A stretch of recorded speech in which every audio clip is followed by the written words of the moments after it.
नमस्कार, मैं अनंता आप सभी का स्वागत करती हूँ। फ्रेंड्स, आई होप कि आप सब लोग अच्छे होंगे। आज की क्लास में मैं आपको करवाने वाली हूँ आरआरबी एनटीपीसी सीबीटी 1 में पूछे गए गणित के प्रश्नों का हल। तो देखिए, जैसा कि किसी भी एग्जाम की अगर आप तैयारी कर रहे हैं तो सबसे पहले उनके जितने भी प्रीवियस ईयर्स के पेपर्स हैं उनको आप सॉल्व कर लीजिए। ठीक है, तो आज मैं आपको सॉल्व करवाने वाली हूँ 8 दिसंबर 2021 में पूछे गए गणित के प्रश्न। ठीक है, तो यहाँ पे खास क्या होगा कि मैं कुछ इन प्रश्नों को क्या तरीका है बहुत अच्छे से सिंप्लीफाई करके आपको बताऊंगी। अगर जिनकी मैथ्स भी कमजोर होगी ना उनको भी आने लगेगा। तो चलिए स्टार्ट करते हैं। सबसे पहला इसमें प्रश्न पूछा है, यदि तीन संख्याएं 2:3:5 के अनुपात में हैं और उनके योग का दोगुना 100 है, तीनों संख्याओं में से सबसे बड़ी संख्या का वर्ग ज्ञात कीजिए। देखिए, प्रश्न हमने पढ़ लिया, अब आपको मैं समझाती हूँ प्रश्न कह क्या रहा है। देखिए, यदि तीन संख्याएं 2:3:5 के अनुपात में है तो हमें क्या करना है, सबसे पहले अनुपात यहाँ पे लिख लेना है। ठीक है, 2:3:5। ठीक है, अब ये हमने अनुपात लिख लिया।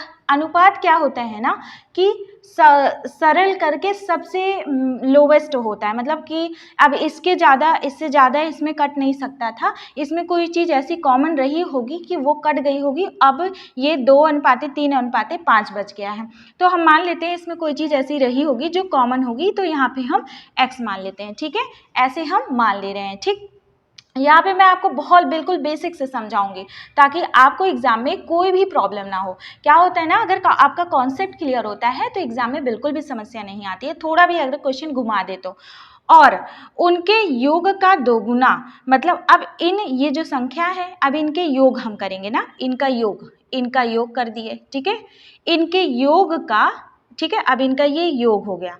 अब इनके योग का दो गुना, इसको दो गुना करना है ना, तो हम क्या करेंगे, इसमें 2 से गुणा कर देंगे। ठीक है, 2 से हमने गुणा कर दिया। रुकिए, यहाँ पे हमने क्या किया, 2 से गुणा कर दिया क्योंकि इनके योग का 2 गुना करना था। ठीक, अब क्या करना है, 2 गुना क्या है, 100 है, इसको बराबर कर देंगे 100 के। ठीक, अब चलिए यहाँ से हम क्या करते हैं ना, x की वैल्यू निकाल लेते हैं। कैसे निकलेगा, 2 मल्टीप्लाई, अब 3 2 5, 5 5 10, तो यहाँ पे हो गया 10x बराबर 100।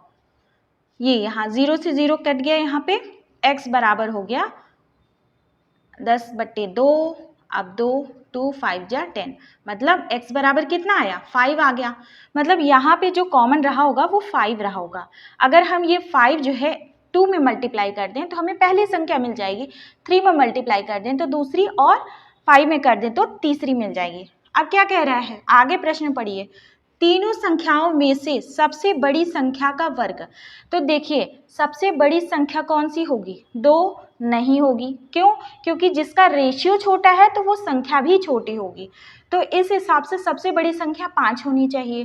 ठीक है, तो यहाँ पे 5x, ठीक, सबसे बड़ी संख्या होगी।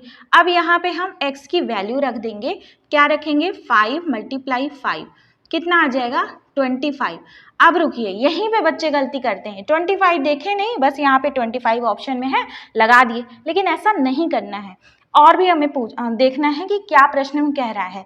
तीनों संख्याओं में से सबसे बड़ी संख्या ये 25 आ गई। अब इस 25 का वर्ग मतलब इसका हम स्क्वायर कर देंगे। तो 25 का स्क्वायर क्या होता है ना, 625 होता है। ठीक है, 625 होता है। तो इसका आंसर क्या आ जाएगा, इसका आंसर हो जाएगा 625। तो ऑप्शन नंबर बी क्या हो गया, करेक्ट हो गया। एक चीज मैं आपको और बताने वाली हूं कि देखिए, आपको क्या करना है, 1 से लेकर के 30 तक के सारे स्क्वायर, जितने भी स्क्वायर्स होते हैं 1 से लेकर के 30 तक के सारे स्क्वायर आपको क्या करने हैं, रट लेने हैं बिल्कुल अच्छी तरीके से। ये देखिए, आई होप कि आपको ये क्वेश्चन समझ में आया होगा।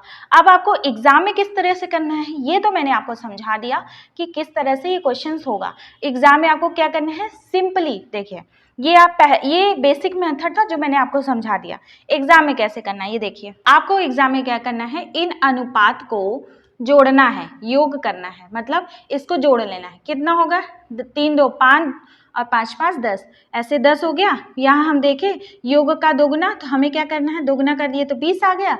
ठीक है, 20 आ गया, और दोगुना किसके बराबर है, 100 के बराबर है। ठीक है, तो यहाँ से कट गया, 1 बराबर हो गया 5 के, ठीक है, 1 बराबर क्या हो गया 5 के, मतलब 1 यूनिट बराबर हो गया 5। तो यहाँ पे क्या होगा, जो तीनों संख्याओं में सबसे बड़ी संख्या का वर्ग, तो सबसे बड़ी संख्या में क्या करेंगे हम, इस एक का ये जो एक आया है 1 यूनिट बराबर 5, तो इसका मतलब ये जो 5 यूनिट है, 5 यूनिट बराबर क्या हो जाएगा, 5 गुणे 5 हो जाएगा, 5 25 हो जाएगा, ठीक है। तो ये हो जाएगी हमारी संख्या, और इस संख्या का वर्ग, तो इस संख्या का वर्ग हो जाएगा यहाँ पे 625। अब ये हो गया आपका शॉर्ट ट्रिक। अगर मैं आपको लॉन्ग ट्रिक नहीं बताती तो ये शॉर्ट ट्रिक मैं आपको बताती तो क्या होता है ना, कुछ लोगों को कन्फ्यूजन हो जाता है अगर नहीं बेसिक क्लियर है, तो बेसिक क्लियर करना बहुत ज़रूरी है। चलिए अब आते हैं नेक्स्ट क्वेश्चन पे। प्रश्न नंबर 2 क्या पूछा था, तो 48,000 रुपये पर 2 वर्षों में 20% वार्षिक दर से, देखिए ध्यान दीजिएगा वार्षिक दर है, ठीक है, चक्रवृद्धि ब्याज कितना है, क्या पूछा है, चक्रवृद्धि ब्याज पूछा है। यदि ब्याज वार्षिक रूप से संयोजित है, ब्याज क्या है, वार्षिक रूप से संयोजित है, तो अब हम क्या करेंगे, सबसे पहले जो जो इन्फॉर्मेशन दी गई है यहाँ हम आपके लिए लिख देते हैं। तो सबसे पहले पूछा क्या गया है, चक्रवृद्धि ब्याज पूछा गया है, मतलब कंपाउंड इंटरेस्ट पूछा गया है कि कितना होगा, ठीक, और अमाउंट दिया गया है, अमाउंट कितना है 48,000 रुपये, 48,000 रुपये अमाउंट है, और रेट मतलब दर कितनी है, दर है 20%, दर कितनी है 20% है, और समय टाइम कितना है 2 साल, ठीक है। अब हम यहाँ पे वो फॉर्मूला नहीं लगाएंगे जो बच्चों वाला फॉर्मूला लगता है कंपाउंड इंटरेस्ट का, वो फॉर्मूला नहीं लगाएंगे, हम आपको बताएंगे शॉर्ट ट्रिक। पिछली क्लासेस में मैंने आपको 2 शॉर्ट ट्रिक बताई थी, और उसमें से मैं आपको एक शॉर्ट ट्रिक आपको बताती हूँ। देखिए सबसे पहले क्या करेंगे, इस अमाउंट को यहाँ पे ऐसे लिख लीजिए, इसका क्या करना है, 48,000 का 20% के हिसाब से हमें क्या करना है, ब्याज निकाल लेना है। तो ये कैंसिल हो गया 0 से 0, और उसके बाद अब क्या करेंगे, ये क्या आ गया, देखिए पहले तो 0 0 लिख लेंगे, तो 2 8 जा कितना होता है 16, 4 2 जा 8 9, ठीक है, 9600 क्या हो गया, 48,000 के हिसाब से 20% के हिसाब से एक साल का क्या हो गया ब्याज, ठीक। अब 1 साल का ब्याज ये हो गया, ठीक है, दूसरे साल तो इतना तो लगेगा ही, ठीक है, इतना तो दूसरे साल लगेगा ही, लेकिन अब इस पे भी लगेगा 20%, कितना लगेगा, देखिए इस पे भी 20% लग गया, तो इसका कितना आया, 0 से 0 कैंसिल हो गया। अब देखिए 1 0 तो यहाँ उतरेगा ही, ठीक, 2 6 जा 12, 9 2 जा 18 19। अब क्या करेंगे, ये टोटल क्या आ गया, ये जो अमाउंट आया ये सारा क्या हो गया, ये सारा मिला करके आपका कंपाउंड इंटरेस्ट है। अगर हम इन सबको ऐड करेंगे, मतलब ये इसको ऐड करें, देखिए 0 2 1 1 2, ठीक है, तो इतना आया, इतना क्या आ गया, इतना आपके आ गया कंपाउंड इंटरेस्ट। कंपाउंड इंटरेस्ट कौन सा ऑप्शन सही है, option number C is correct. चलिए अब ये आपकी जो ट्रिक है मैंने एक ट्रिक से बता दिया है। चलिए अब आते हैं प्रश्न नंबर 3 पे। प्रश्न नंबर 3 क्या पूछा था, 20 मीटर लंबी एक सीढ़ी एक ऊर्ध्वाधर दीवार की ओर खड़ी है, यह तल से 30 डिग्री का कोण बनाती है, दीवार पर सीढ़ी कितनी ऊंचाई तक पहुंचती है। तो चलिए आइए समझते हैं कि प्रश्न क्या कह रहा है। प्रश्न कह रहा है कि 20 मीटर लंबी एक सीढ़ी है, मतलब एक सीढ़ी है जिसकी लंबाई 20 मीटर है, ठीक है, तो एक ऊर्ध्वाधर दीवार की ओर खड़ी है। तो मान लीजिए ये दीवार है कोई, ठीक है, ये दीवार है, तो इस दीवार पर सीढ़ी इसी तरह से खड़ी है, तो ऐसे सीढ़ी खड़ी है, ठीक, ये सीढ़ी है, तो ये सीढ़ी कितनी है, सीढ़ी जो है 20 मीटर लंबी है, ये 20 मीटर लंबी है, 20 मीटर लंबी है, और ये दीवार है, ये क्या है, ये दीवार है, ये दीवार है, इस दीवार के ऐसे टेक लगा के खड़ी है। अब यह तल से 30 डिग्री का कोण बनाती है, ये सीढ़ी तल से, ये जो तल है इससे कितने डिग्री का कोण बनाती है, कितने डिग्री का कोण बनाती है, 30 डिग्री का कोण बनाती है। तो क्या पूछा है प्रश्न में कि दीवार पर सीढ़ी कितनी ऊंचाई तक पहुंचती है। तो दीवार तो काफी लंबी होगी ना, दीवार तो काफी लंबी होगी, लेकिन कह रहा है कि दीवार पर सीढ़ी, ये दीवार पर सीढ़ी कितनी ऊंचाई तक पहुंचती है, तो ये ऊंचाई आपसे पूछा है, ये ऊंचाई आपसे पूछा है, बहुत आसान है, इसमें मतलब ये बहुत आसान क्वेश्चन है। देखिए अब आपको पता होगा ट्रिग्नोमेट्री में साइन थीटा बराबर क्या होता है, साइन थीटा बराबर होता है परपेंडिकुलर परपेंडिकुलर, परपेंडिकुलर बटे हाइपोटेन्यूज। हिंदी में क्या बोलेंगे? हिंदी में बोलते हैं लंब बटे कर्ण, लंब बटे कर्ण। हम ये लंब बटे कर्ण और साइन थीटा क्यों ले रहे हैं? कॉस थीटा क्यों नहीं लिए? कॉस थीटा क्यों नहीं लिए? साइन थीटा क्यों ले रहे हैं? ये हम आपको बता दे रहे हैं। देखिए साइन थीटा में क्या है ना, साइन थीटा में लंब और ये कर्ण, ये क्या है? ये जो सीढ़ी है ना, ये क्या है? कर्ण है। और ये थीटा, ये सारी वैल्यूज हमें एक साथ मिल जाएंगी, एक इक्वेशन में मिल जाएंगी, ठीक है। इसलिए हम यहाँ पे साइन थीटा लगा रहे हैं। और कॉस थीटा क्यों नहीं लगा रहे हैं? कॉस थीटा का क्या होता है? आधार बटे क्या होता है? कर्ण होता है। आधार बटे कर्ण होता है, मतलब बेस अपॉन हाइपोटेन्यूज होता है। तो हम इसीलिए साइन थीटा का यहाँ रखेंगे। अब साइन थीटा, तो साइन, अब थीटा की जगह क्या रखेंगे? 30 डिग्री रखेंगे। और लंब तो कुछ पता ही नहीं है, लंब को चलिए हम एल लिख देते हैं। ये सीढ़ी की जो दीवार है, मतलब ये जो दीवार है, इसको हम एल बोल देते हैं। और ये कर्ण कितना है? हाइपोटेन्यूज कितना है? 20। साइन 30 की वैल्यू होती है 1/2 बराबर एल अपॉन 20। तो एल की वैल्यू हो जाएगी 20/2, मतलब ये जो 20 है ऊपर जाता है तो हो जाएगा 10 मीटर। तो ये L, मतलब ये जो हमने L बोल दिया था, इसको लंब को L बोल दिया था, ये कितना आया? 10 मीटर। मतलब दीवार कितनी है, कितनी ऊंचाई तक की है? दीवार 10 मीटर तक की है। तो ऑप्शन नंबर क्या हो गया? ए क्या हो गया? करेक्ट हो गया। तो पूरा अच्छे से मैंने यहाँ पे समझा दिया है, आप वो इसको स्क्रीनशॉट कर लीजिए। अब प्रश्न नंबर चौथे पे आ जाते हैं। प्रश्न नंबर चौथा क्या पूछा था? एक कपड़े के टुकड़े की कीमत 35 रुपए है। यदि टुकड़ा 4 मीटर लंबा होता और प्रत्येक मीटर की लागत 1 रुपये कम होती तो कुल लागत अपरिवर्तित रहेगी। कपड़े का टुकड़ा कितना लंबा है? अभी ना तो हमें ये पता है कि कपड़ा कितना लंबा है और ना ये पता है कि पर मीटर उस कपड़े में कितना लग रहा है। तो हमें क्या करना है? हमें सबसे पहले मान लेना है कि कपड़ा कितना लंबा है। तो कपड़ा जो है, मान लीजिए कपड़े की जो लंबाई है वो कितना है? वो x मीटर है। x मीटर पूरा कपड़ा है, ठीक। अब ये x मीटर पूरा कपड़ा है और पर मीटर कपड़े में कितना रुपए लगा हुआ है तो ये भी नहीं पता है। तो कपड़े का जो पर मीटर रुपए है कितना है? मान लीजिए यहाँ पे जो पर मीटर है, पर मीटर, ठीक है, पर मीटर कपड़े में कितना लगा है? मान लीजिए y रुपए लगा, y रुपए पर मीटर कपड़े में लगा है। तो क्या है, कह रहा है इसमें एक कपड़े के टुकड़े की कीमत 35 रुपए है। तो जो कपड़ा मान लीजिए x मीटर था और पर मीटर y रुपए लग रहा है, तो मतलब क्या हो जाएगा? मतलब कि 1 मीटर में अगर हम y रुपए ले रहे हैं तो x मीटर में हम कितना रुपए लेंगे? x इंटू वाई लेंगे कि नहीं लेंगे? इतना रुपए लेंगे। अब इतने का हमें कपड़ा पड़ रहा है, इतने रुपए का पूरा कपड़ा पड़ रहा है, तो इतना रुपए किसके बराबर है? इस कीमत के बराबर है, 35 रुपए के बराबर है। मतलब x इंटू वाई बराबर क्या हो गया? 35 रुपए।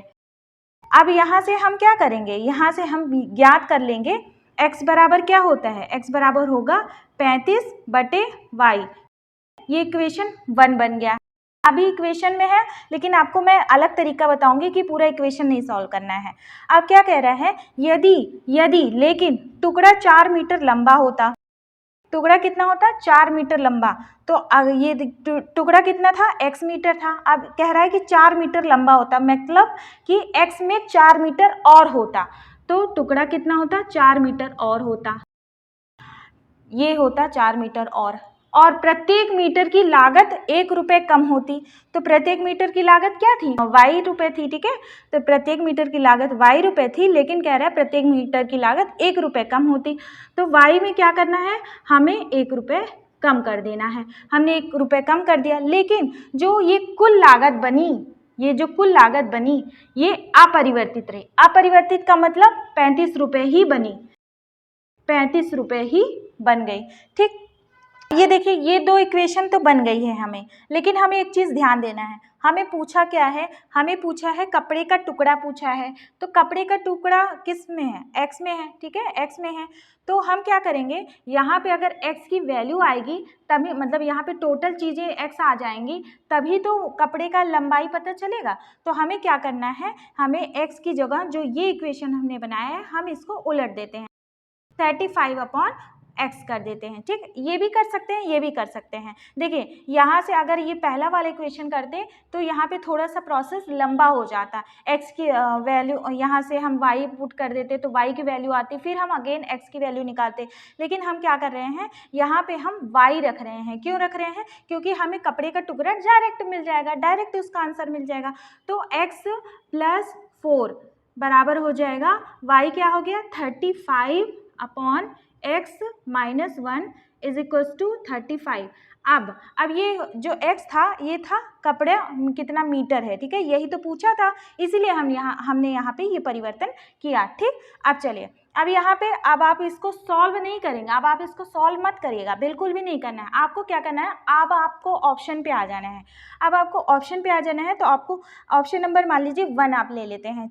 तो ऑप्शन नंबर अगर आपने 1 ले लिया तो यहाँ पे क्या हो गया, x की जगह पे 10 + 4 हो गया, ठीक है, 10 + 4 और यहाँ पे 3/10 - 1, इसको क्या करेंगे, सॉल्व करेंगे, हो जाएगा 14, ठीक है, 14 हो गया, ये हो गया 3.5, भाई ये पॉइंट में जाएगा ना, -1 कितना हो जाएगा 14 × 2.5।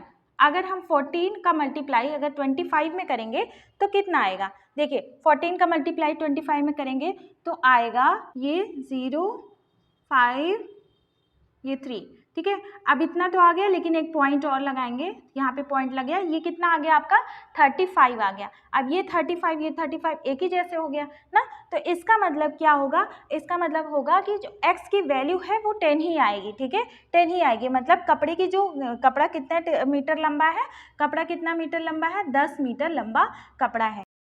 तो ये ऑप्शन नंबर क्या हो गया 10 करेक्ट, मतलब ए करेक्ट हो गया। चलिए अब प्रश्न नंबर 5 पे आ जाते हैं। प्रश्न नंबर 5 आपका क्या पूछा है, हाइट एंड डिस्टेंस से ये क्वेश्चन है।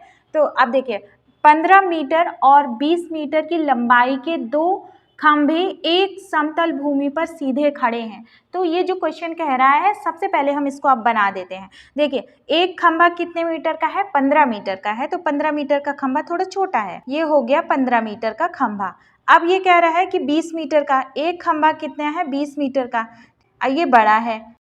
अब क्या कह रहा है, दोनों एक समतल भूमि पर हैं खड़े, एक ऐसे समतल भूमि है, इस पे खड़े हैं, ये खंभा है ये खंभा है। यदि उनके तल के मध्य दूरी, उनके जो तल है, ये जो इनका तल है, इनका जो तल है, इनके मध्य की दूरी कितनी है 12 मीटर है। क्या दिया गया है, इनके तल के मध्य की दूरी 12 मीटर दी गई है। अब क्या पूछा है, तो उनके शीर्ष के मध्य दूरी ज्ञात कीजिए।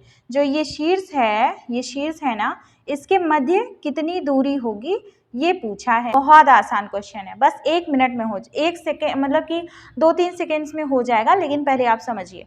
ये देखिए ये जो समतल है, ठीक है, ये समतल है और इसी के बराबर हम ये समतल ऐसे करके यहाँ बना देंगे।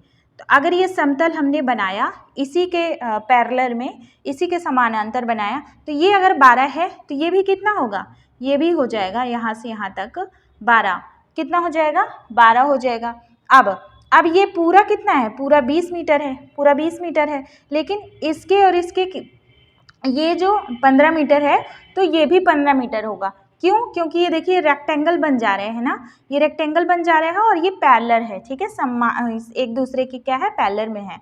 तो ये 15 है, तो यहाँ से यहाँ तक हो जाएगा 15। अब पूरा कितना था, पूरा 20 था, तो 20 में से अगर हम 15 को घटाएंगे तो कितना बचेगा, यहाँ पे 5, मतलब यहाँ से यहाँ तक कितना हो गया, यहाँ से यहाँ तक, मतलब जो यहाँ से यहाँ तक की दूरी है कितनी हो गई, ये 5 मीटर हो गया, मतलब 5 मीटर हो गया और ये 12 मीटर हो गया। अब आप क्या करेंगे, कुछ लोग ट्रेडिशनल मेथड अप्लाई करेंगे। कैसे ट्रेडिशनल मेथड, पाइथागोरस थ्योरम लगाएंगे। तो पाइथागोरस थ्योरम मत लगाइएगा, यहाँ पे कुछ ट्रिपलेट्स होते हैं, उसको मैं आपको बता रही हूँ। देखिए कुछ ट्रिपलेट्स कौन कौन से होते हैं, देखिए 3, 4, 5 ट्रिपलेट्स, ठीक है, और कौन से 5, अभी समझा रही हूँ ये ट्रिपलेट होता क्या है, 12, 30 और है 7,24,25 और एक और ट्रिपलेट है 9,40,41। तो आप इस तरह से आप क्या करना है, आपको ट्रिपलेट लर्न कर लेना है। ये ट्रिपलेट होता क्या है, अगर देखिए ये लगता है किस ट्रायंगल में, ये ट्रिपलेट लगता है जिसमें ये एंगल क्या होगा, ये लंबवत होगा, मतलब राइट एंगल ट्रायंगल में ये ट्रिपलेट लगता है। अगर राइट एंगल ट्रायंगल की अगर समकोण की जो एक भुजा 4 होगी, दूसरी भुजा 5 होगी, तो तीसरी भुजा निश्चित है 3 होगी।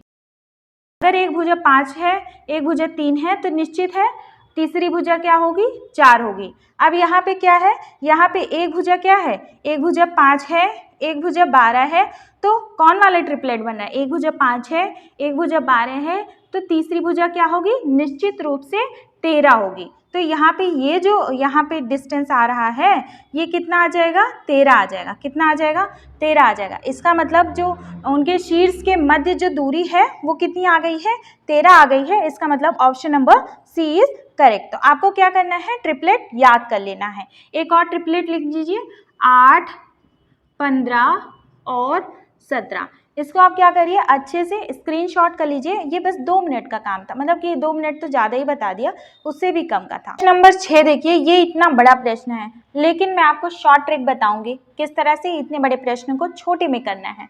देखिए तो क्या पूछ रहा है, 2 वर्षों के लिए एक निश्चित दर पर निवेशित निश्चित धनराशि, देखिए धनराशि निश्चित, दर निश्चित, पर साधारण ब्याज 1200 रुपये है।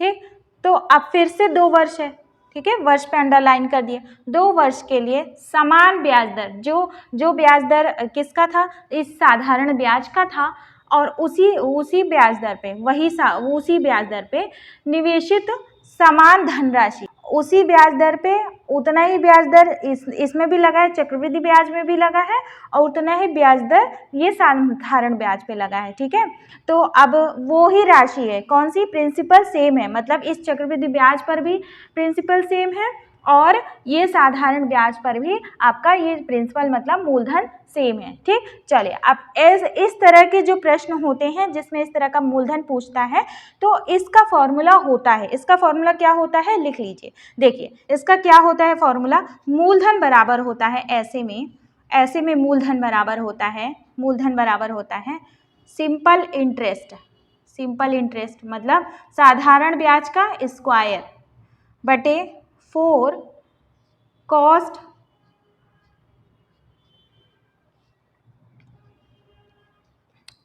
बटे compound interest minus simple interest.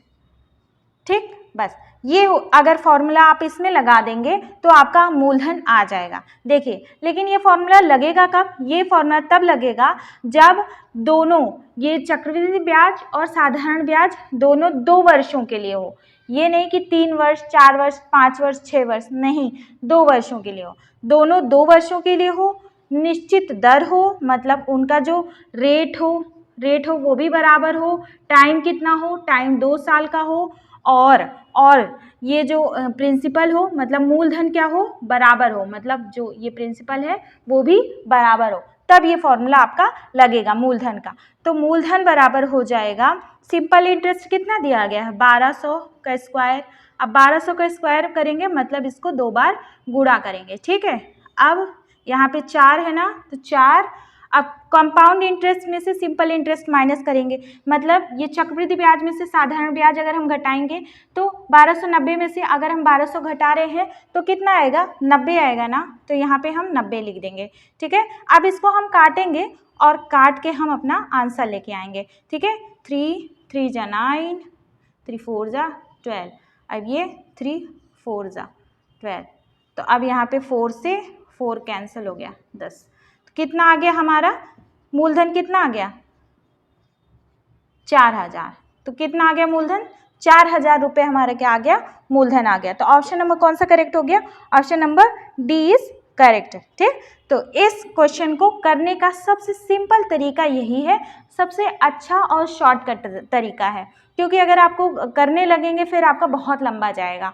ठीक है, फॉर्मूले पे रखेंगे वो सब, तो वो सब छोड़िए, सिर्फ और सिर्फ इसको देख लीजिए। क्या आपको ध्यान देना है? आपको सिर्फ और सिर्फ ध्यान देना है ये वाला फॉर्मूला। ठीक है, तो इसको आपको ध्यान देना है, इसको आप लिख लीजिए अपने कॉपी में। पूछ रहा है प्रश्न नंबर 7 है कि लकड़ी का बना एक बंद आयताकार डिब्बा जो 1 सेंटीमीटर मोटी लकड़ी से बना है।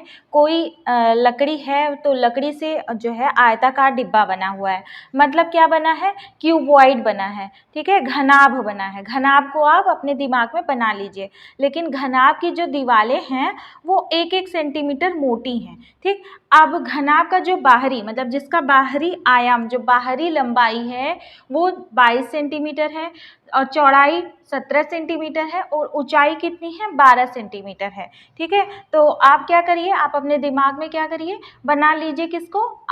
घनाभ को। अब आपने घनाभ को बना लिया, लेकिन एक चीज़ और है, अगर हम घनाभ के जैसे एक हिस्से को देखें, मतलब एक साइड को देखें, तो इसमें क्या है कि मान लो ऐसे ही तो बना होगा भाई, एक साइड तो ऐसे ही बना होगा, ऊपर से देखेंगे तो ना। तो क्या रहा है कि ये जो जिस लकड़ी से ये बना है घनाभ, ऐसे बना होगा ना।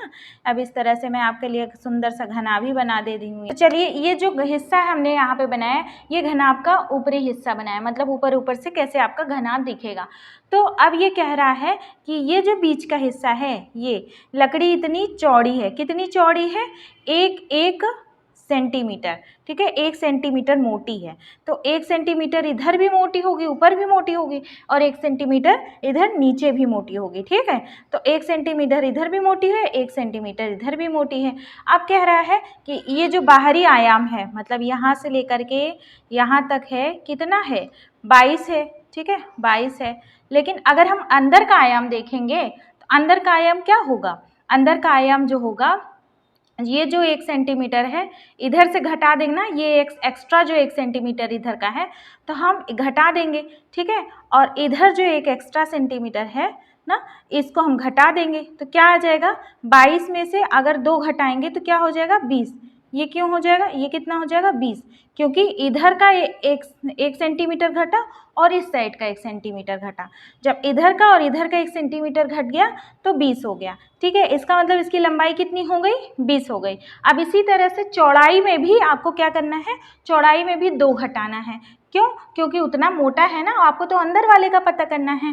तो अगर आपने लंबाई का क्या किया है? 2 घटा दिया तो 20 आया है। ठीक, और चौड़ाई का 2 घटा देंगे तो कितना आएगा? 2 घटा देंगे तो 15 आ जाएगा चौड़ाई का, और ऊंचाई का अगर 2 घटा देंगे तो 10 हो जाएगा। अगर और ये लंबाई, लेंथ, ब्रेड्थ, हाइट, ये क्या होता है? ये जो है वॉल्यूम का फॉर्मूला होता है। किसका?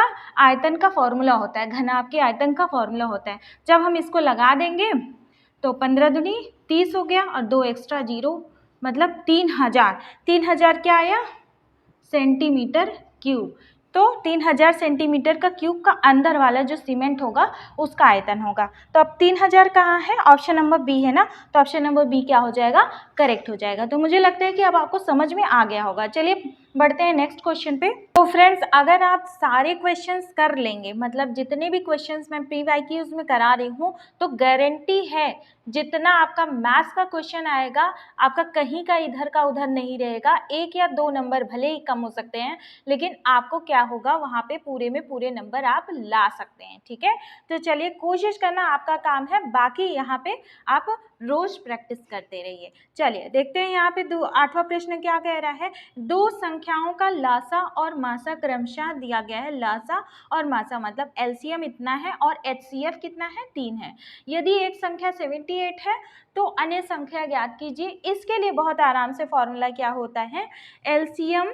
ठीक है, LCM मतलब लासा गुणे मासा, HCF बराबर क्या होती है? नंबर 1 संख्या मल्टीप्लाई नंबर 2 संख्या। ठीक है, ये होता है। तो अब इसमें क्या करना है? सिर्फ और सिर्फ आपको फॉर्मूले पे रखना है। LCM कितना है? 2 7 3 0। HCF कितना है? 3 है। नंबर 1 संख्या कितनी है? 78 है। दूसरी संख्या पता करनी है। ठीक है, तो दूसरी संख्या जब पता करनी है, अब आपको क्या करना है? नंबर 2 संख्या और 2 7 30 मल्टीप्लाई 3 अपॉन यहाँ पे 78 कर देना है।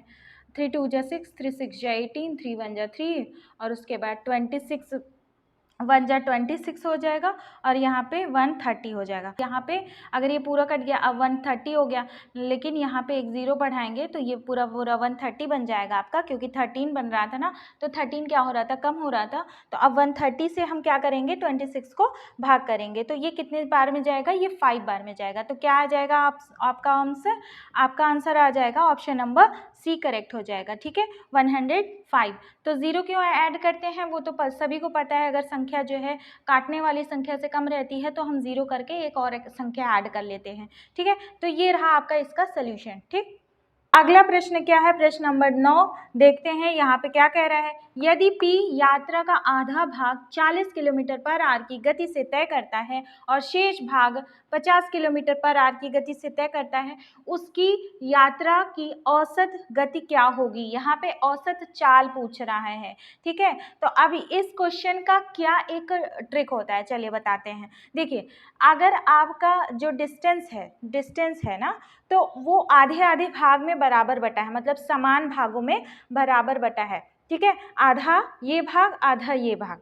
तो अगर इस तरह का बटा हुआ है तो अगर इस पहले आधे भाग में जो चाल चलता है और दूसरे आधे भाग में जो चाल चलता है, दोनों अलग अलग चालों को क्या करते हैं, हम जोड़ देते हैं, बटे 2 कर देते हैं, तो पूरी यात्रा का औसत चाल पता चल जाती है। कैसे, यहाँ पे देखिए, जो पहले भाग में, मतलब पहले भाग में कितना चला है, 40 किलोमीटर पर आवर चला है, दूसरे भाग में चला है 50 किलोमीटर पर आवर। और क्यों हम इस तरह से ऐड करके इसको डिवाइड कर रहे हैं, क्योंकि देखिए यहाँ पे जो आधा भाग है 40 पे चला है और आधा भाग जो है किस पे चला है, 50 पे चला है। तो ऐसे में हमको औसत चाल पता करनी है, तो औसत चाल इसी तरीके से आएगा। अब इसका क्या आ जाएगा, 90 हो जाएगा, 90/2, यहाँ से ऐसे आ जाएगा, तो 45 क्या हो जाएगा, 45 किलोमीटर पर आवर हो जाएगा औसत चाल। अब आपको अब आप इसको क्या कर सकते हैं, अपने मुंह से भी कर सकते हैं आराम से। 5 4 9 90 हो गया,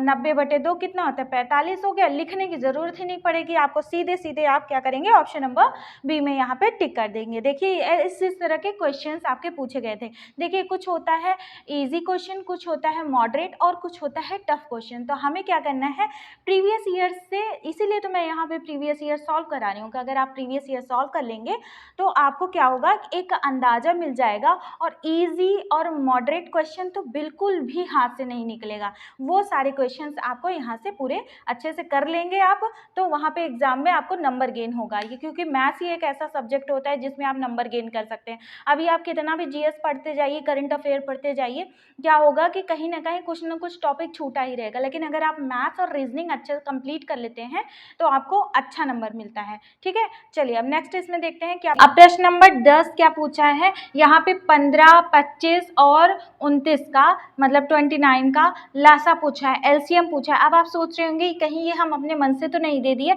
नहीं, आप क्वेश्चन पेपर उठा के देख लीजिए। 8 दिसंबर 2021 को जो पेपर आया था, सेम वही पेपर मैं आज आपको सॉल्व करवा रही हूँ। तो चलिए इसका लासा निकालते हैं। लासा क्या होगा, देखिए 15, 25 और 29 का क्या होगा, 5 3 जा 15, 5 5 जा 25, यहाँ पे 29। अब देखिए यहाँ पे आगे कट ही नहीं रहा है, हमको क्या करना है, 5 3 5 मल्टीप्लाई 29। अगर इन सबको मल्टीप्लाई करेंगे तो क्या आएगा, देखिए अगर इन सबको मल्टीप्लाई करेंगे 3 5 जा 15 और 15 25 75, मतलब 75 मल्टीप्लाई 29। और इसको मल्टीप्लाई करेंगे तो सीधे सीधे आ जाएगा हमारा, क्या आ जाएगा, तो ये ऑप्शन नंबर सी आ जाएगा। ठीक है, तो यहाँ पे ऑप्शन नंबर सी करेक्ट होगा। मैं आपका टाइम सेव करने के लिए अब इतना कौन करेगा। चलिए अब आ जाते हैं प्रश्न नंबर 11। क्या पूछा था कि 3740 को, मतलब ये एक संख्या है, को 3 भागों में इस प्रकार विभाजित किया गया है। इस संख्या को 3 अलग अलग भागों में विभाजित किया गया है। पहले भाग का आधा, जो पहला भाग है उसका आधा, दूसरे भाग का 1/3, तीसरे भाग का 1/6। तो मान लेते हैं पहला भाग इसका होगा ए, ठीक है, इस 3740 का पहला भाग अगर हम A मान लेते हैं, दूसरा भाग मान लेते हैं B, ठीक है, पहला भाग मान लिए, दूसरा भाग मान लिए और तीसरा भाग अगर हमने मान लिया C, ठीक है। तो पहले भाग का कितना, आधा, तो पहले भाग का हम आधा कर देंगे, 1/2 आ जाएगा, ठीक है। दूसरे भाग का 1/3, तो B का 1/3 हो गया, ठीक। और तीसरे भाग का 1/6, तो तीसरे भाग का 1/6, ठीक। तो अब क्या होगा, ये क्या सब है, ये बराबर है, मतलब ये बराबर, ठीक है, ये सब बराबर है। तो अब हम इसको क्या करेंगे, इसको बराबर मान लेंगे k के, किसके बराबर मान लेंगे, k के। तो a की वैल्यू क्या आ जाएगी यहाँ से 2k, b की आ जाएगी 3k, c की आ जाएगी 6k, ठीक। अब क्या कह रहा है कि ये जो संख्या है, ये संख्या क्या थी, ए बी सी में विभाजित थी ना, ए बी सी में विभाजित थी। तो इसका मतलब अगर हम ए बी सी को जोड़ेंगे तो ये संख्या आ जाएगी, ठीक है।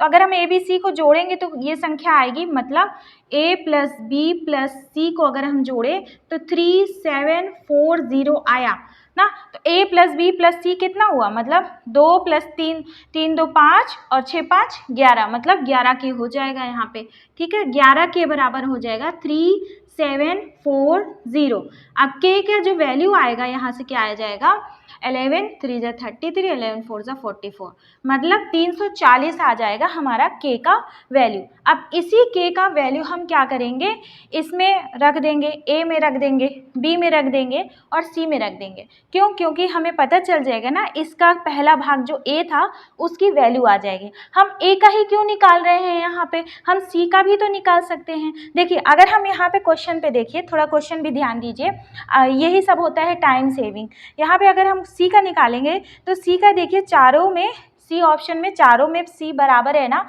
तो सी का निकालने में कोई फायदा नहीं है। अब क्या करेंगे, हम ए का निकाल के देखते हैं। अगर हम ए का भी निकाल सकते हैं, बी का भी निकाल सकते हैं। देखिए अगर हम ए का निकालेंगे तो सबका अलग अलग है, तो हमें क्या होगा, हम सिर्फ एक का आंसर पता करेंगे और पूरा तीनों का हमें वैल्यू पता चल जाएगी, ठीक है। तो ए क्या है, ए बराबर है 2k, ठीक है, ए बराबर है 2k, इसका मतलब 340 × 2 कितना हो जाएगा, 0 4 2 जा 8, 3 2 जा 6, 680, मतलब ए की वैल्यू आ जाएगी 680। मतलब ए का जो 3740 को पहला पार्ट है वो क्या है, 680, ठीक है, 680 कहाँ है, यहाँ पे है। अब हमको और कुछ करने की ज़रूरत ही नहीं है, ना तो बी सॉल्व करने की ज़रूरत है ना तो सी सॉल्व करने की ज़रूरत है। हमारा आंसर क्या आ जाएगा, हमारा आंसर आ गया ऑप्शन नंबर सी, ठीक है, 680 1020 2040, ठीक। तो ये हो गया, इस तरह से हमें समय बचाना है। तो टीचर क्या होता है ना कि थोड़ा थोड़ा जो क्लूज बताता है वो, अब ये क्या करते हैं, इसमें आप वैसे भी कर सकते थे, नॉर्मल चीज़ों से भी कर सकते थे, लेकिन नॉर्मल करते तो क्या होता, क्या पता कि आप फिर पूरी सबकी वैल्यू निकालते या फिर सी का पहले निकाल देते। तो यही जो छोटी छोटी चीज़ें होती हैं ना, यही इसी चीज़ों को हम बताते हैं। तो देखिए यहाँ पे 680 आ गया, ठीक है, इसी से आप क्या करना है, आपको समय बचाना है। चलिए अब नेक्स्ट क्वेश्चन पे आते हैं। 90 सिक्के हैं, मतलब आपके पास कितने सिक्के हैं, 90 सिक्के हैं टोटल, जिसमें 5 और 10 पैसे के सिक्के शामिल हैं। मतलब 90 सिक्के हैं, कुछ 5 पैसे के सिक्के हैं, कुछ 10 पैसे के सिक्के हैं, ठीक है। सभी सिक्कों का मान 7 रुपये है, मतलब कि अगर उन सिक्कों को जोड़ दिया जाए तो 7 रुपये बन जाता है। तो 5 पैसे के कितने सिक्के होंगे ना, ये पूछा है। तो हम मान लेते हैं 5 पैसे के हमारे पास कितने सिक्के हैं, 5 पैसे के जो सिक्के हैं वो हमारे पास x सिक्के हैं, ठीक। अगर x सिक्के जो है 5 पैसे के हो गए तो 10 पैसे वाले सिक्के कितने बचे भाई, टोटल तो 90 सिक्के थे ना, तो 90 में से ही घटेंगे तभी तो बचेंगे, इतने सिक्के क्या हो जाएंगे, 10 पैसे वाले सिक्के हो जाएंगे। अब ये तो सिक्कों की संख्या हो गई ना, ये तो सिक्कों की संख्या हो गई, लेकिन अगर हम इसमें 5 से गुणा कर देंगे ना, 5 और गुणे x तो 5x आ जाएगा, ठीक है। ये कितना आ जाएगा, ये 5 पैसे वाले सिक्कों को हमने क्या किया है, जोड़ दिया है। कितनी बार जोड़ा है, x बार जोड़ा है, क्यों, क्योंकि x सिक्के हैं, ठीक। अब उसके बाद ये 90 - x गुणे 10 टाइम्स कर देंगे इसका, उसके बाद क्या हो जाएगा, ये टोटल पैसा कितना बन जाएगा, ये टोटल पैसा बन जा रहा है आपका 7 रुपये के बराबर। अब यहाँ से अगर हम सॉल्व करते हैं तो x की वैल्यू आ जाती है, तो 5x + 900 -10x is equal to कितना हो जाएगा 7, और उसके बाद जो है यहाँ पे जाएगा 900 ही लिखेंगे यहाँ पे। लेकिन यहाँ पे एक चीज़ और देखते हैं, यहाँ पे हमने 7 लिखा है ना, ये 7 रुपये है, ठीक है, इसको ध्यान देना है, ये 7 रुपये है, तो यहाँ पे रुपये को हम पैसे में बदल देंगे तो ये 700 हो जाएगा, ठीक है, ये 700 हो गया। अब ये 700 यहाँ पे आएगा तो इस तरह से हो जाएगा। अब ये 10 इधर जाएगा तो प्लस हो जाएगा, और ये +5 है तो -5 हो जाएगा। उसके बाद आंसर 5x हो जाएगा। अब यहाँ पे 200 हो जाएगा। अब 50 x की वैल्यू कितनी हो जाएगी, अब x की वैल्यू कितनी हो जाएगी, x की वैल्यू हो जाएगी 40, ठीक है, 40, मतलब कि x क्या था, x जो है 5 पैसे के सिक्के थे, तो 5 पैसे के सिक्के कितने हो गए, टोटल 40, 5 पैसे के 40 सिक्के थे। अब देखिए यहाँ पे ऑप्शन नंबर कौन सा करेक्ट है, option number C is correct. प्रश्न नंबर 13 क्या कह रहा है कि दी गई संख्याओं का बहुलक ज्ञात कीजिए। तो अब इन संख्याएं दी गई हैं, इसका बहुलक पता करना है। तो बहुलक क्या होता है, बहुलक ये होता है जो भी इस संख्याओं में सबसे ज़्यादा बार आए, बारंबार आए, तो उसे ही हम क्या कहेंगे, बहुलक कहेंगे। देख लीजिए इन संख्याओं में सबसे ज़्यादा बार क्या आ रहा है, तो सबसे ज़्यादा बार आ रहा है 55, ठीक है, 55 क्या आ रहा है, सबसे ज़्यादा बार आ रहा है। तो हम यहाँ पे इसका आंसर क्या हो जाएगा, ऑप्शन नंबर डी क्या हो जाएगा, करेक्ट हो जाएगा, ठीक है। अगर अभी तक आपने चैनल को शेयर नहीं किया है तो फटाफट शेयर कर दो यार, क्योंकि यहाँ पे मैं सारे ही टॉपिक्स अच्छे से क्लियर कराऊंगी विद जीएस। तो जीएस में भी मैं करंट अफेयर से अपडेटेड करा रही हूँ, मतलब जीएस का भी जितना भी इन्होंने पूछा है उन सबको करंट अफेयर से रिलेट करके पूरा अच्छे से कंप्लीट करा रही हूँ टॉपिक को। तो चलिए प्रश्न नंबर 15 क्या कह रहे हैं, 30 पुरुष एक दिन में 5 घंटे काम करते हुए 16 दिनों में एक कार्य को पूरा करते हैं। 30 पुरुष हैं, 5 घंटे काम करते हैं और 16 दिन में काम पूरा करते हैं। समान कार्य प्रतिदिन 6 घंटे करते हुए 40 पुरुष कितने दिनों में पूरा करेंगे, मतलब उसी कार्य को 6 घंटे काम करेंगे अगर 40 पुरुष, तो कितने दिनों में उनसे काम कंप्लीट हो पाएगा। देखिए इसका एक फॉर्मूला होता है, वो फॉर्मूला मैं आपको लिखवाती हूँ। देखिए अभी आप इसको देखिए, यहाँ पे M1 D1 T1 E1, ठीक, बटे W1, इसको आप लिख लीजिए M2 D2 T2 E2 और W2। ये है क्या, ये देखिए यहाँ पे M बराबर क्या होता है, मेन, M क्या है, मेन है, D क्या है, दिन है, ठीक है, और T क्या है, समय है, समय, E क्या है, कार्य कुशलता है, कार्य कुशलता, इसको लिखते रहिए, कार्य कुशलता, और W क्या है, W है, एक मिनट, W है पूरा काम, पूरा काम, ठीक। चलिए ये हो गया आपका फॉर्मूला। अब आपको क्या करना है, इसी फॉर्मूले में इसको रख देना है, क्योंकि जितने मैन 30 मैन पहले थे और बाद में कितने थे, 40 पुरुष थे, मतलब 30 पुरुष पहले बाद में 40 पुरुष। तो मैन की जगह हम क्या लिख देंगे, 30 गुणे, अब 5 घंटे काम कर रहे हैं ना, घंटे क्यों, यहाँ पे घंटे, यहाँ पे लिख देंगे 5 घंटे, गुणे दिन कितना है, 16। अब इफ़िशियंसी वगैरह तो दी नहीं है, जो नहीं दी है हम उसको नहीं लिखेंगे, ठीक है। अब यहाँ पे वर्क भी नहीं दिया गया है कि कितना काम है, तो हम उसको भी नहीं लिखेंगे, ठीक, बराबर कर देंगे कितने मैन का, दूसरे जो पुरुष काम करेंगे वो कितने, मतलब 40 पुरुष, ठीक है, 40 पुरुष हो जाएंगे। कितने घंटे काम करेंगे, घंटे काम करेंगे, 6 घंटे काम करेंगे। अब पूछा क्या है, कितने दिनों में, तो डेज पूछा है। ये हो गया इक्वेशन। अब इस इक्वेशन को आप सॉल्व कर लीजिए, ये डेज हो गया ना डी, तो इस डी को यहाँ से निकाल लीजिए। आपको क्या करना है, 6 पंचे 30 हो गया, ठीक है, 5 8 जब 14 हो गया,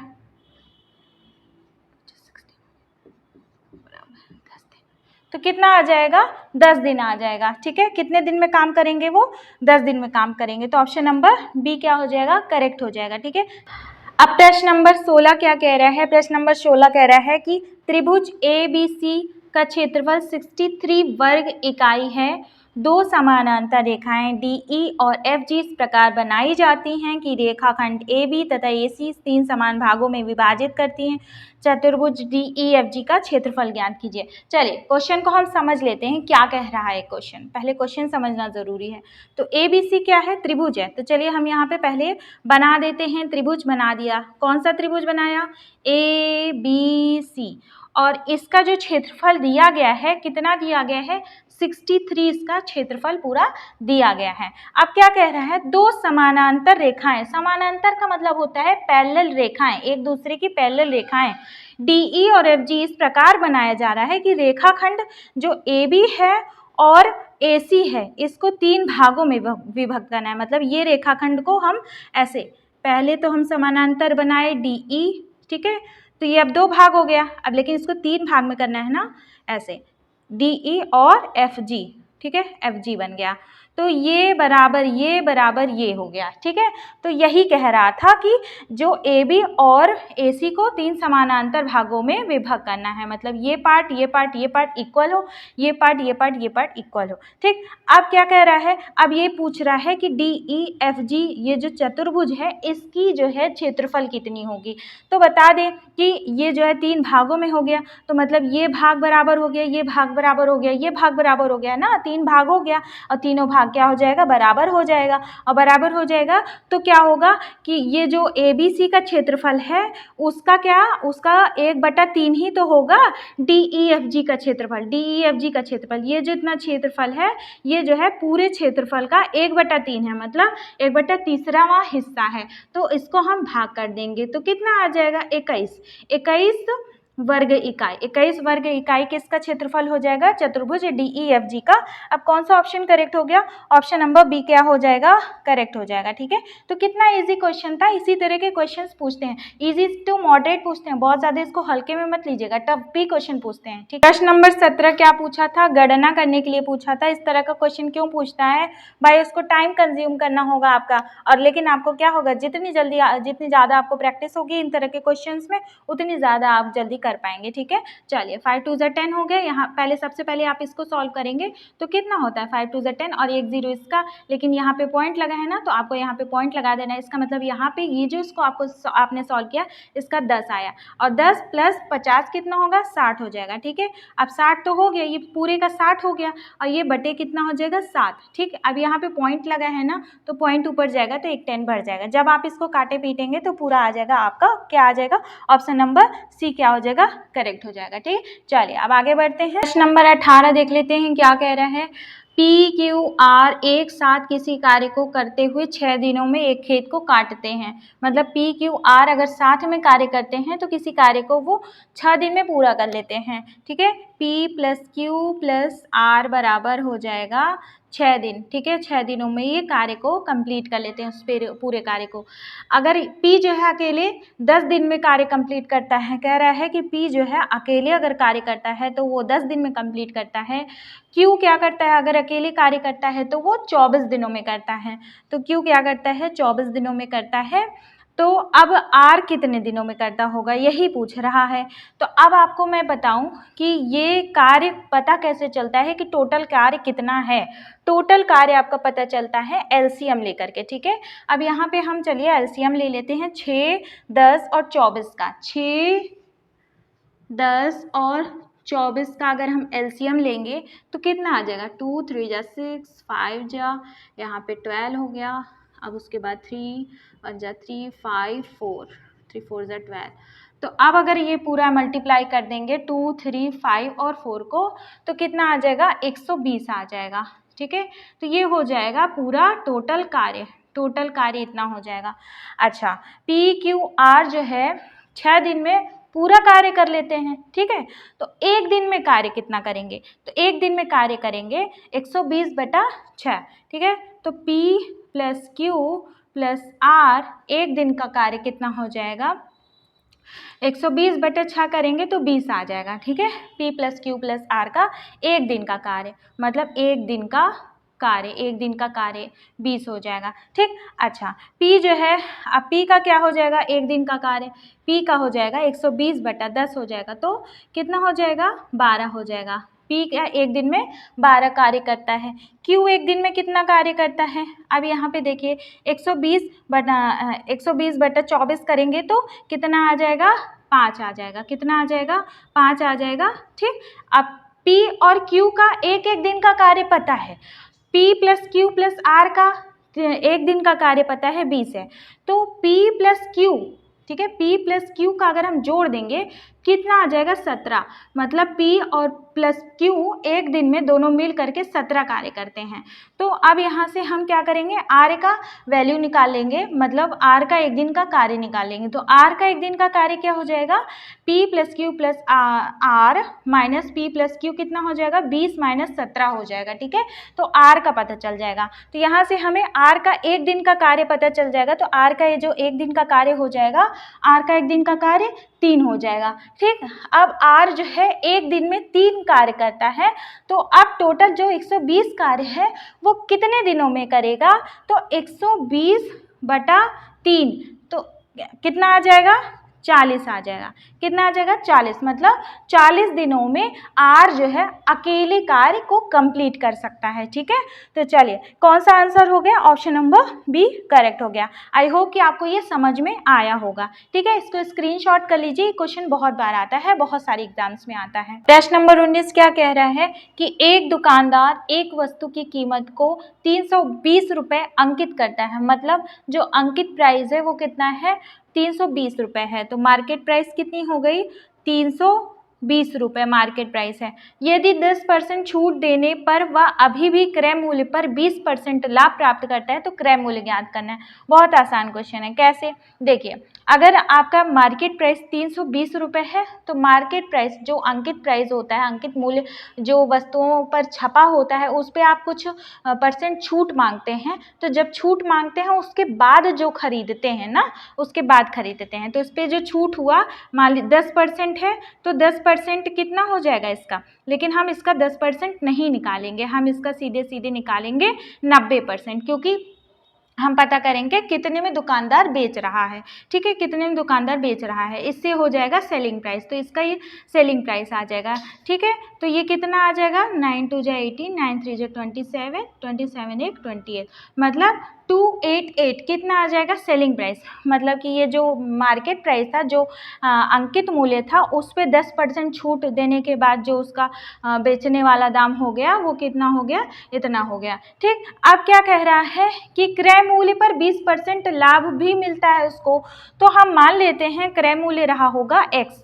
ठीक है, अब क्रय मूल्य पर अगर हम 20% लाभ प्राप्त कर रहा है तो क्रय मूल्य पर 20% 120 हो गया, 120 बटा 100, तो ये क्या हो गया, ये बराबर हो जाएगा सेलिंग प्राइस के। ठीक है, क्रय मूल्य ये कितना बराबर हो जाएगा, सेलिंग प्राइस पे, क्योंकि जो क्रय मूल्य पे अगर हम 20% लाभ प्राप्त कर रहे हैं तो इसका जो 120 हो जाएगा वो बराबर क्या हो जाएगा, ये सेलिंग प्राइस के हो जाएगा। ये एक फॉर्मूला भी होता है। ठीक है, यहाँ पे मैंने फॉर्मूला भी अप्लाई किया है और इस तरह से आप क्या कर सकते हैं, इसको निकाल सकते हैं। अब इस तरह से इसको काट दीजिए, 12 2 जा 24, 12 4 जा 48, x बराबर कितना हो गया, 240। ये क्या हो जाएगा, ये जो कॉस्ट प्राइस आ जाएगा ये 240 आ जाएगा। ठीक है, 20 क्या कह रहा है कि एक मेज को 10% के लाभ पर बेचा गया, यदि इसका क्रय मूल्य 5% कम होता और 7 रुपये अधिक में बेचा जाता तो लाभ 20% होता।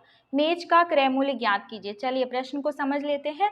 कह रहा है कि कोई एक मेज है, उसको मतलब उस मेज को अगर 10% लाभ पर बेचा जाता, अभी क्रय मूल्य हमें पता करना है, तो हम चलिए मान लेते हैं क्रय मूल्य क्या है, 100x है। ठीक है, कॉस्ट प्राइस कितना है, 100x है, मान लिया हमने। ठीक, तो अब कह रहा है कि मेज को 10% लाभ पर बेचा गया। ठीक है, तो अब इसका जो सेलिंग प्राइस होगा वो कितना हो जाएगा, 10% लाभ पर बेचा गया तो 110 हो जाएगा इसका सेलिंग प्राइस। ठीक, यदि इसका क्रय मूल्य 5% कम होता, हमने जो क्रय मूल्य माना है, अगर ये 5% कम होता तो कितना होता 95x हो जाता। ठीक है, और 7 रुपये अधिक में बेचा जाता, मतलब ये जो बेचा जा रहा है इसमें हम 7 रुपये क्या करेंगे, जोड़ देंगे। ठीक है, जोड़ देंगे तो 7 रुपये अधिक में बेचा जाता, तो ये नया सेलिंग प्राइस हो गया और ये नया कॉस्ट प्राइस हो गया। ठीक है, तो क्या होता, तो लाभ 20% होता।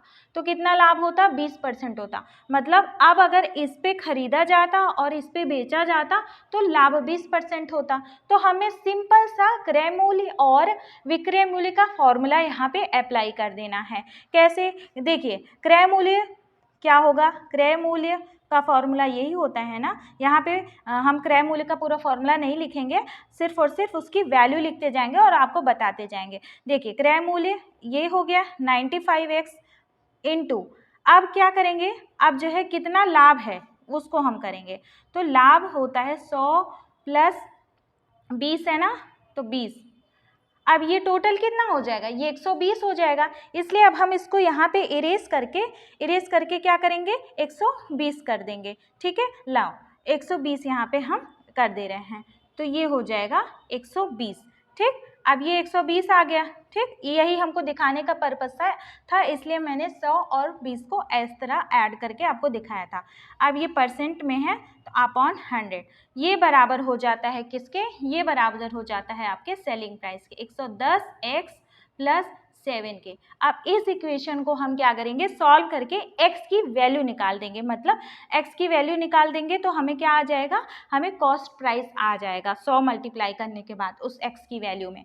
ठीक, चलिए अब इसको हम काट देते हैं। काटने पे देखिए सब क्या करके आ जाता है हमारा, आ जाता है 114x, 114x आ गया।